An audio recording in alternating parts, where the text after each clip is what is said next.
ஒரு தேர்தலில் வேட்பாளருக்கு பல சவால்கள் இருக்கும். ஆனால் தன் சொந்த பெயரே சவாலாக இருக்க முடியுமா? பார்க்கலாம்.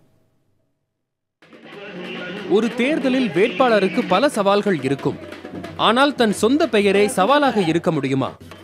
ஆர்கே நகர் இடைத்தேர்தலில் புரட்சி தலைவி அம்மா அணி சார்பாக போட்டியிடும் மதுசூதனனுக்கு மறைமுக போட்டியாளர் ஒருவர் உருவாகியிருக்கிறார்.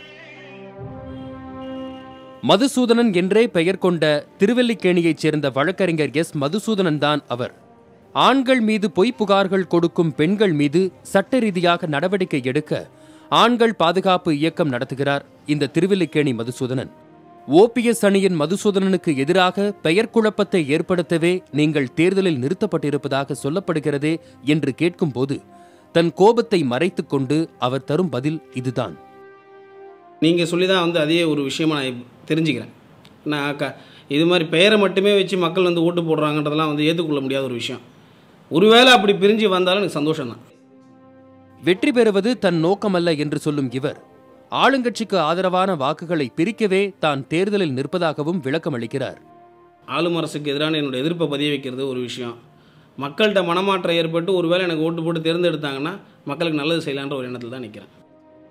பிரதான கட்சிகள் அனைத்தும் வாக்குக்காக பம்பரமாய் சுற்றி கொண்டிருக்கும் நேரத்தில் சுயேட்சையான இவர் இன்னும் பரப்புரையை தொடங்கவில்லை. தன் சொந்த பந்தங்கள் மற்றும் நண்பர்கள் ஆர்கே நகரில் அதிகம் இருப்பதாக சொல்லும் இவர் எவ்வளவு வாக்குகளை எதிர்பார்க்கிறார் தெரியுமா? நீங்க கேட்கறத பார்த்தா உங்களுக்கு பின்னாடி இருந்து யார் உங்களை செயல்படுத்துறாங்க அப்படின்றது மறைமுகமாக கேட்குறீங்க.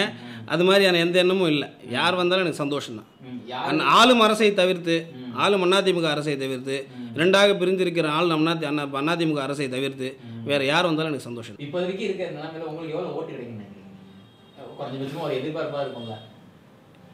இப்போதைக்கு இருக்கிற நிலைமையிலையா ஒரு 10,000 ஓட்டு கிடைக்கும்னு நினைக்கிறேன் சார். போலிகள் நிஜங்கள் என்ற மதிப்பீடுகளை தாண்டி இவர்களை போன்றவர்கள் நம் ஜனநாயகத்தின் தேர்தல் சுவாரஸ்யங்கள் என்பதே நிஜமாக உள்ளது. பலமான வேட்பாளர், பலவீனமான வேட்பாளர், இது எதா இருந்தாலும் ஒரே ஒரு வாக்கு வித்தியாசத்தில் கூட வெற்றி தோல்வி என்பது தீர்மானிக்கப்பட்டு விடலாம். அப்படியான முடிவுகள் கடந்த காலத்திலும் வெளிவந்ததை நம்மால் பார்க்க முடிகிறது. அப்படி இந்த மதுசூதனன் ஆர்கே நகர் இடைத்தேர்தலில் என்ன மாற்றத்தை ஏற்படுத்த போகிறார், என்ன விளைவை ஏற்படுத்த போகிறார் என்பதை பொறுத்திருந்துதான் பார்க்க வேண்டும். புதிய தலைமுறைக்காக ஒளிப்பதிவாளர் பிரேமுடன் விவேக் கணநாதன்.